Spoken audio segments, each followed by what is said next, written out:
Well, Nelson faces another blow with Griffin's Snacks proposing to close its Proper Crisps factory, putting more than 80 jobs at risk. The timing could hardly be worse, with the region already reeling from a string of recent closures and severe weather events. And the Mayor says he feels punch drunk by all the bad news. Senior reporter Juliet Speedy has the story.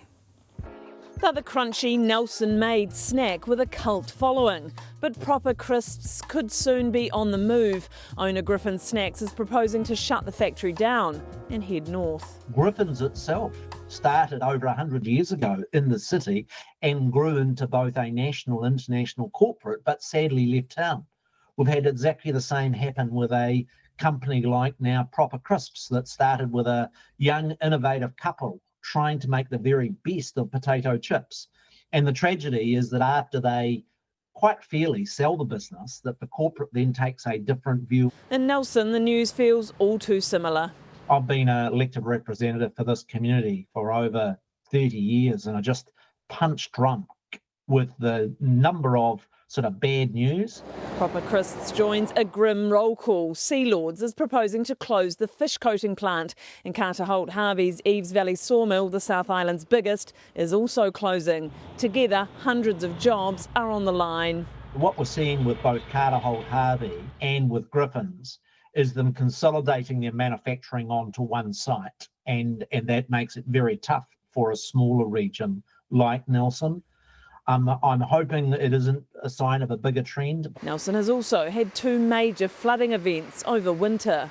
Quite frankly, I wish 2025 was over now. And the Mayor says it's not just individuals and families affected by job losses, but the whole region.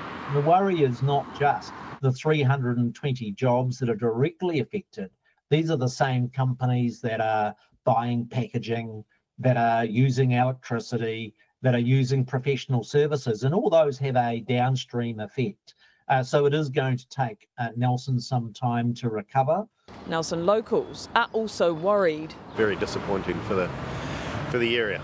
It's pretty disheartening, really. I mean, I noticed that myself. It's hard for me to find work in Nelson, so I'm looking overseas for work. I love Nelson, and I think it's terrible the way everything is going up to the North Island. Seems like something the current government should probably get onto and fix. The Mayor has asked the government for more help. I have made a request to government, and they have done regional deals with the Bay of Plenty and with Queenstown.